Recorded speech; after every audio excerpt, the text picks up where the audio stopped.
Welcome to the edition of Boxing Info. I'm your host, The Islander, and this is the results and preview show. Results show week ending the 12th, April the 12th. Alright, let's get right to it. You know, I've decided I'm not going to report on every little thing that happens, but this is something that I deliberately skipped over last week because I didn't think much of it, and still even after the result I don't think much of it.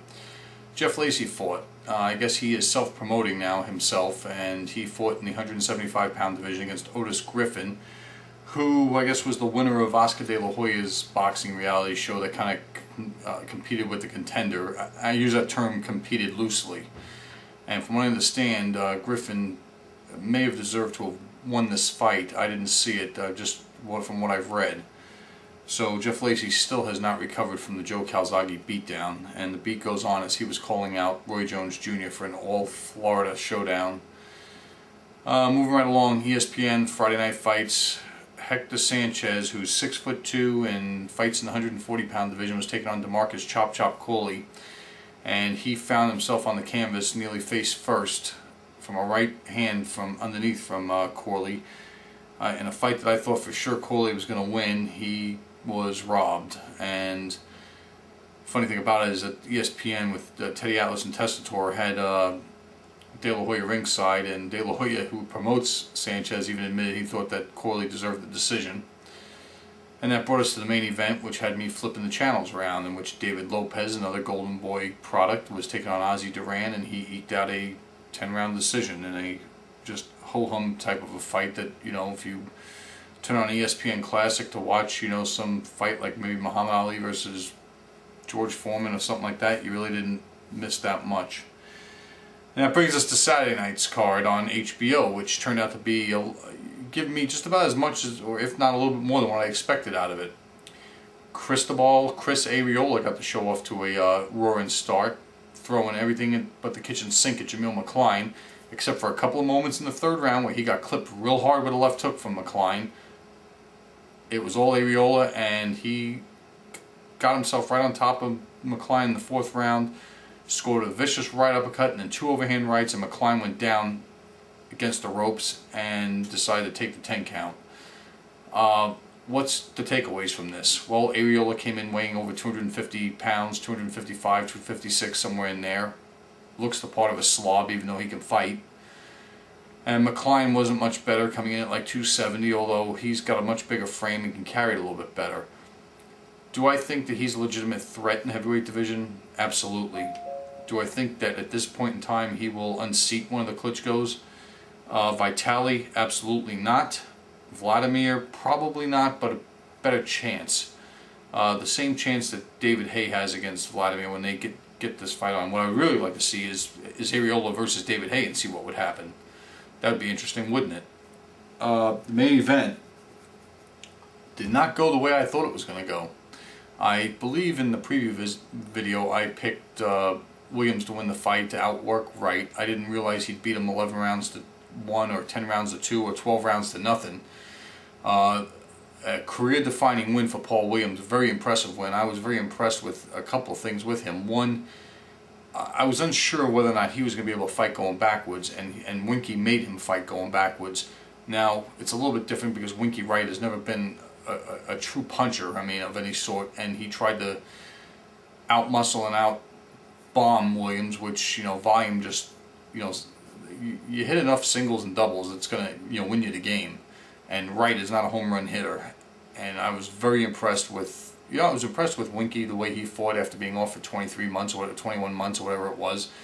But at the same time, this was really no contest, and I feel a little bit perturbed by the post-fight interviews, especially with Winky, where he said, you know, I've been gone for this long. I think I did pretty good.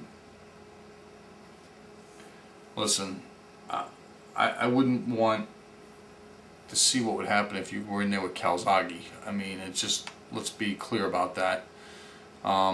I know a lot of you out there think he's a top 10 pound-for-pound fighter, but I think those days are long gone now. And he didn't look that bad, but this is the difference between, you know, whenever we have these fights, and I keep telling you that it's, you know, young elite will always beat old elite, and Merchant actually expanded on this and said, you know, with all these fights with Margarita, with, you know, and really what he meant to say was with Golden Boy's guys up upending top ranks guys, whether it was Hopkins against Pavlik or it was Mosley against Margarito, and it was like Jermaine Taylor versus, you know, Bernard Hopkins.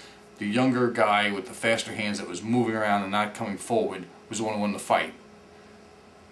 At least in those fights, Mosley's not younger than Margarito, obviously, but with like Taylor against Hopkins, and now with this fight, the guy who moves around with the faster hands, you know, won the fight between the old versus the young, and this was a classic example.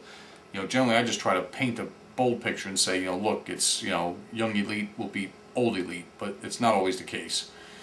Alright, that's it for the results. Let's go to the schedule for this week, because there's a couple of interesting things, not a whole lot for me to get real excited about. 2 cards on TV. April 17th, which I believe is Friday Night Fights again, from, actually not Friday Night Fights, but it's a card from Prim Nevada on Showtime Next Generation. Yuriorkis Gamboa is in a long-awaited match with Jose Cheo Rojas. This is supposedly for the fictitious WBA interim 126-pound featherweight title, which the last time I checked, Chris John still had that belt. He was defending that belt against Rocky Juarez, and he's going to fight a rematch against Rocky Juarez. So I don't know what this interim crap is. On this show, we pay no attention to that crap, just to let you know. So they're fighting a 12-round fight, and it's a big step up in competition for Gamboa. I expect him to come through this. He may have some rocky moments, but the speed and the power is going to be blinding. I'm not going to go on a limb and predict a knockout in the fight, but I wouldn't be surprised if he gets one. I'm going with Gamboa in this fight. The 18th, top-ranked pay-per-view from Manila, Philippines. Doubleheader. First, I guess, the IBF 108-pound champion, Ulysses Archie Solis, is going to defend that title. He's defended several times, and several times against Filipino fighters, as a matter of fact. Will be taking on Brian Viloria, the former WBC champion, the Hawaiian Punch. You know, if this fight was made 3 years ago, I think I would have picked Viloria going away and not even thought twice about it. And if this fight was made 2 years ago, or a year and a half ago, I would have picked Solis going away, not even thinking twice about it. But there's some bit of uncertainty on my part. Viloria hasn't looked that great, but Solis is starting to look like he's slowing down to me. And I don't know what it is about him. He was being outworked by one guy before he scored a miracle one-punch knockout in a fight that he was on the deck, and he's had a rough time in his last few fights going overseas to the Philippines. I'm sure Brian Viloria is going to be amped up. You know, my mind's telling me Solis, but my gut, my backbone is telling me Viloria for some reason, and I don't know. I'm just going to leave that one as a toss-up. You decide for yourself. It's a pick-em fight to me. I would expect Solis to win, but I wouldn't be surprised if Viloria does. The main event, Nonito Donaire taking on Raul Martinez in defense of his IBF 122-pound belt. I think this should be Donaire going away. I think he is the class of the 112-pound division, and there's a gap between him and the rest of the division.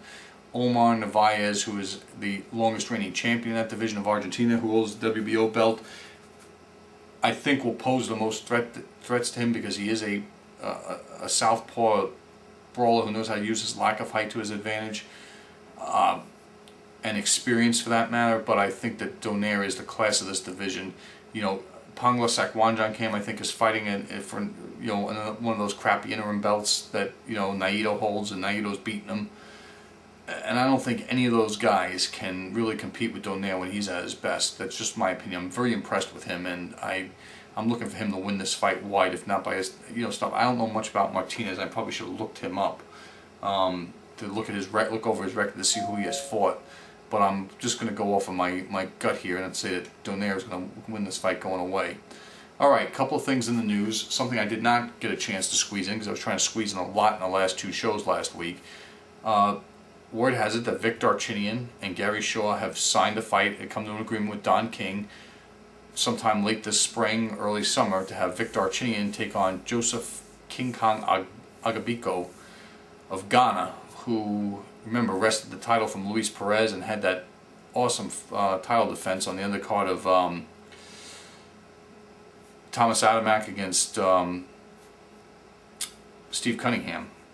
And I really think that this is going to be an interesting test. I expect Darchinyan to pull this off. His amateur background stuff is going to help him get through this fight. Biko doesn't hit hard enough, I think, to really phase Darchinyan. He is a big, strong guy, but I expect Darchinyan to win the fight. Also, today, on the, what is today, the 14th, the day before tax day, here in the United States, Oscar De La Hoya made his announcement, and he is calling it a day. And, you know, I may write an article about this because, you know, for all the hating I've done on him over the years, we are to be appreciative of what he's done for the sport and the many accolades he's brought to the sport. So, Oscar, I wish you the best in your retirement and hope you stay retired like Lennox Lewis and Marvin Hagler. That's going to do it for this show. Thanks, everybody.